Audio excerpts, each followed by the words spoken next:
How does Sanatana Dharma describe our relationship with nature, whether it's respect, care, or is it something even deeper than that? Compassion, Karuna. If you look at the big picture, truth, general axiom.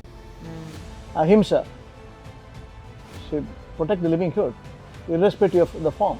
When it comes to culture, art, architecture, Yeah.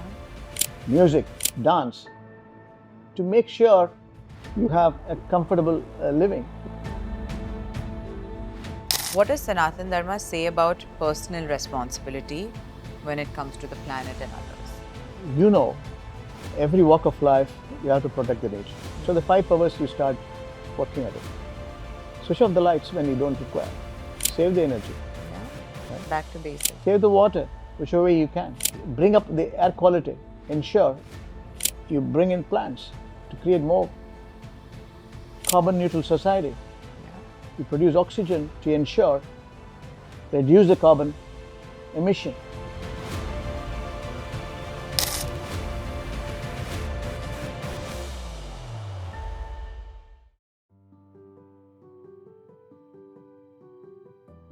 Hi, I'm Shruti Seetharaman. I run a media production company. I'm a content creator, and today and forever curious about how ancient practices actually shape up how we're living our lives today.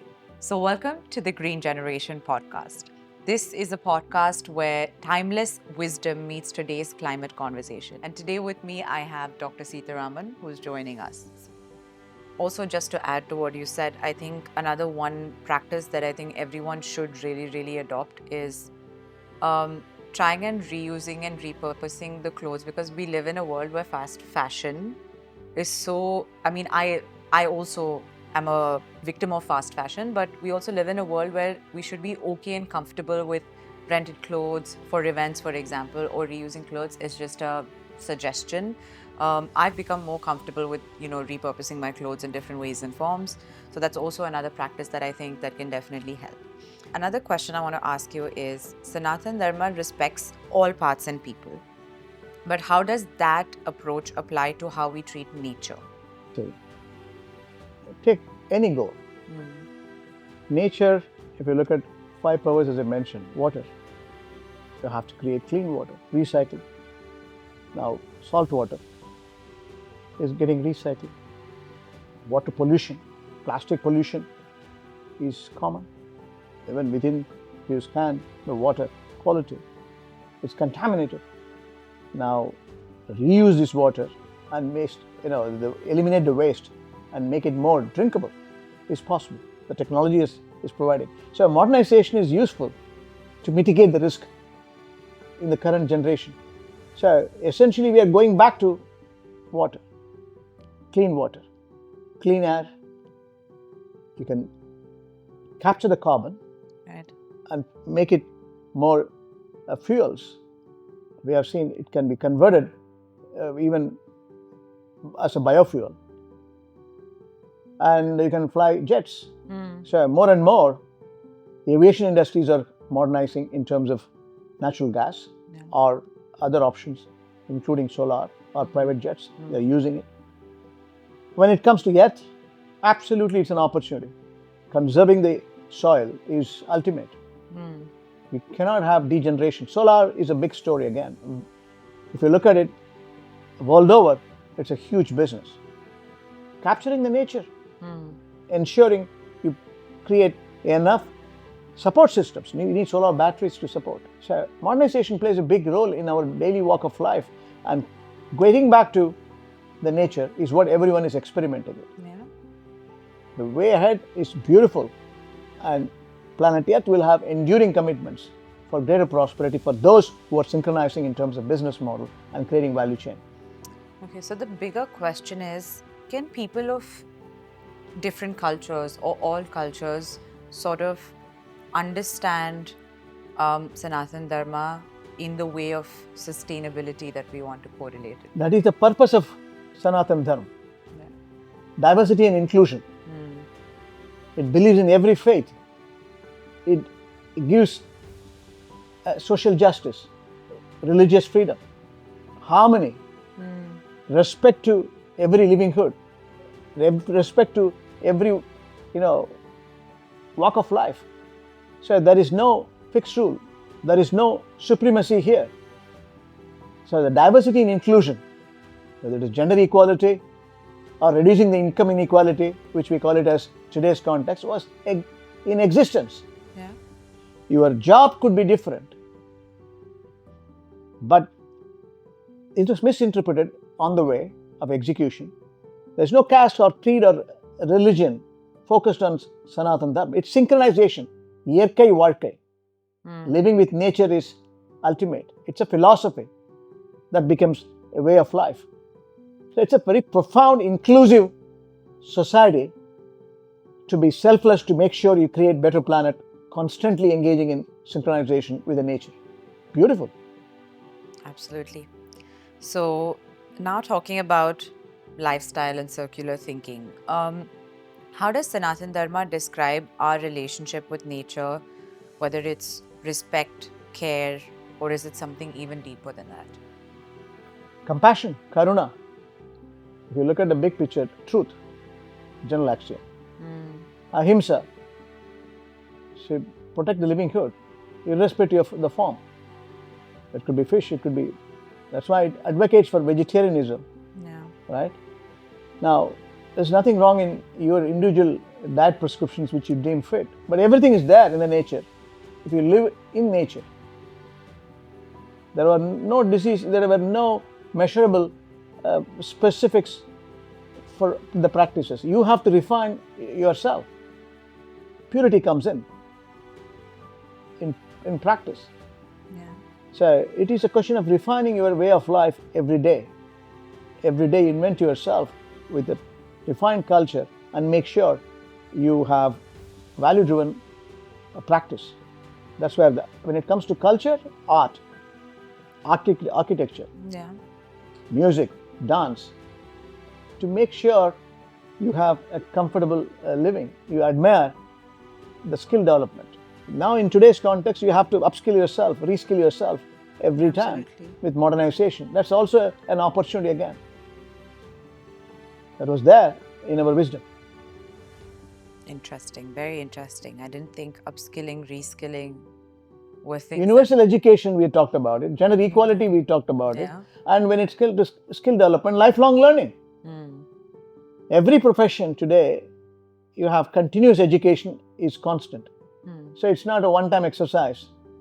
Unless you have the curiosity to, and it's a knowledge society now. Things are changing overnight. Yeah, absolutely. There are modernization which is maximum. That's a beautiful world, isn't it? You shouldn't worry about it. You should adopt yourself for betterment. Absolutely. So what do you think, this is a very interesting question, what lifestyle habits from Sanatana Dharma do you think that the younger generation, the youth of today, will totally adopt or vibe with or already practice without realizing that it's actually Sanatana Dharma or sustainability? As I said, right from food, right from your lifestyle. If you say getting up early morning, synchronized with the nature, sunrises, sunsets, there is an element of astrology and astronomy are interconnected. Yeah. And if you practice certain rituals, which are not spiritual alone, it's your health factor. Balance your body, balance your mind, right? It's very important. It's very, very important. Don't conflict yourself with the nature and you will conflict inside. If you want peace, prosperity, happiness, you have to live for others as well. Yeah. You are an integral part of society. You have to be selfless also. When you're selfless, things comes to you, as I mentioned earlier. So it is synchronization with the nature. That's a life practice. Everything you synchronize with the nature, you understand the dynamics of ethics, you understand the dynamics of your duty and the cosmic systems, how it operates. And you will practice lifestyle, which is, you can customize your lifestyle. That's what I'm saying. You can't plus with others every time. You can adopt your own style as long as you synchronize. And so to answer this question, I know the question is coming from me, but I think one practice that I've noticed amongst the youth, the younger generation, or anyone, say my age or whatever, is that the one thing that I do recognize is connecting with nature in the way that, in terms of water and sunlight, like most of the younger generation enjoys the beaches, the sun, traveling, connecting with nature, doing all of those very basic practices. And I think those are all ways of connecting with nature that has been written down in history for ages. You said about sea. Yeah. If you look at sea swimming, you have all the 5 powers integral part of it. You are touching the earth. Yeah, so these are and practices you are that getting the sunlight. You are touching the water, right?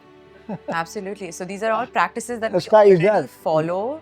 And we should be happy if you already practice all of these. If you connect with nature, you enjoy nature. These are all practices that already exist in your life. Then you already made step one. So making future steps are not going to be harder. So I think that is definitely something the youth can connect with. And then now what I want to ask you is, what does Sanatana Dharma say about personal responsibility when it comes to the planet and others? You know, every walk of life, you have to protect the nature. So the 5 powers, you start working at it. Switch off the lights when you don't require. Save the energy. Yeah, right? Back to basics. Save the water, whichever way you can. Bring up the air quality. Ensure you bring in plants to create more carbon neutral society. Yeah. You produce oxygen to ensure reduce the carbon emission. So creating a society is in your hand. So human activity played a disaster role in the past. Now we are modernizing it by recognizing we are endangering the solvency of this planet and our children and grandchildren. So every act of yours committed to the 5 powers will always be purposeful. So the list goes on. Okay. So I think it's safe to say that we can actually map the sustainability development goals, SDG, Yeah. To dharmic values. Yeah. Would you say that, like, living simply, caring for others, protecting water, food, connecting with nature? So it's safe to say Every goal, if you look at goal 1 to goal 17, is we can connect it. Global warming and climate change, if you say 13. Responsible consumption, if it is there. Responsible production is there. Clean water is there. Even elimination of poverty or zero hunger, food security.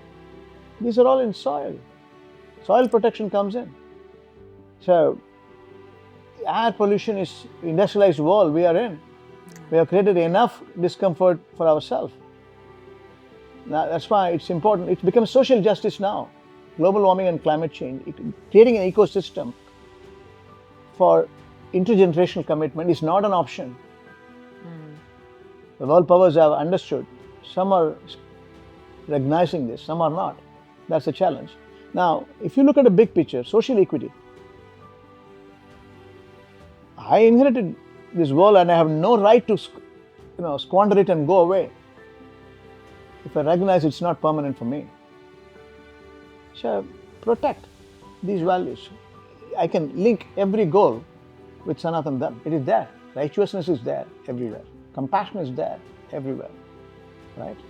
So a cosmic system, whatever the nature has given us, it's all defined in the form of goals. So consumption or production, and creating sustainable cities and ensuring you have peace and prosperity. So how can you create better humans? If you don't have better community, you don't have better society, better nations, then how can you create United Nations which is better than ever? I mean, interesting thought to sort of leave our viewers with. So whether it's called Sanatana Dharma or sustainable living, the message is the same as we've spoken about today. Live lightly, give back, and grow with grace. So maybe the future isn't about just new solutions, but it's also about remembering old ones too. And I hope this podcast episode inspired you. If you did like watching this, don't forget to like, share, and subscribe. And we will see you in the next one. Thank you.